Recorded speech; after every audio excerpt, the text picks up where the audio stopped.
کہتے ہیں ایک شہر میں ایک امیر بوڑھا شخص رہتا تھا جس کا بظاہر دنیا میں کوئی نہیں تھا۔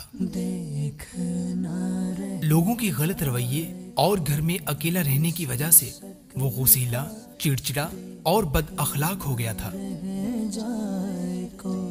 ایک دن ایک غریب بچہ جو کوڑا جمع کرتا ہوا اس بوڑھے کے گھر کے سامنے سے گزرا تو اس کی نظر اس بوڑھے سے ٹکرا گئی۔ بچہ بوڑھے کو دیکھ کر مسکرایا اور سلام کیا۔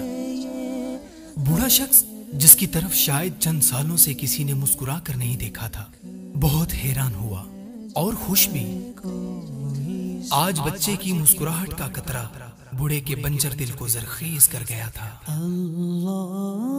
اس نے بچے کو اپنے پاس بلا کر مسکرانے کی وجہ پوچھی۔ بچہ بولا، میری ماں مجھے حضور صلی اللہ تعالی علیہ وآلہ وسلم کا یہ ارشاد اکثر سناتی ہیں، تم لوگوں کو اپنی دولت سے خوش نہیں کر سکتے لیکن تمہاری خندہ پیشانی اور خوش اخلاقی انہیں خوش کر سکتی ہے۔ بوڑھا شخص بہت خوش ہوا اور بچے کو انعام دیا، اور پھر ہر روز بچہ مسکرا کر بوڑھے کو سلام کرتے ہوئے گزر جاتا اور کبھی کبھی اس کے پاس کچھ دیر کے لیے بیٹھ بھی جاتا۔ یہاں تک کہ ایک دن اس بچے کے گھر ایک وکیل آیا اور بولا، آج فلاں بوڑھا شخص مر گیا ہے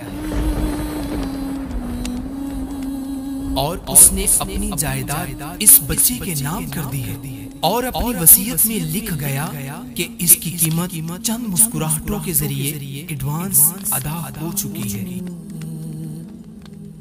حسب موقع مسکرانے کی عادت اپنائیں کہ یہ اچھے اخلاق کا حصہ ہے اور سنت نبوی بھی ہے۔ کیا پتا آپ کی ایک مسکراہٹ کسی کی مایوسی ختم کر کے اس کو دوسری زندگی دینے کا باعث بن جائے۔ نفرت دلوں سے مٹاتا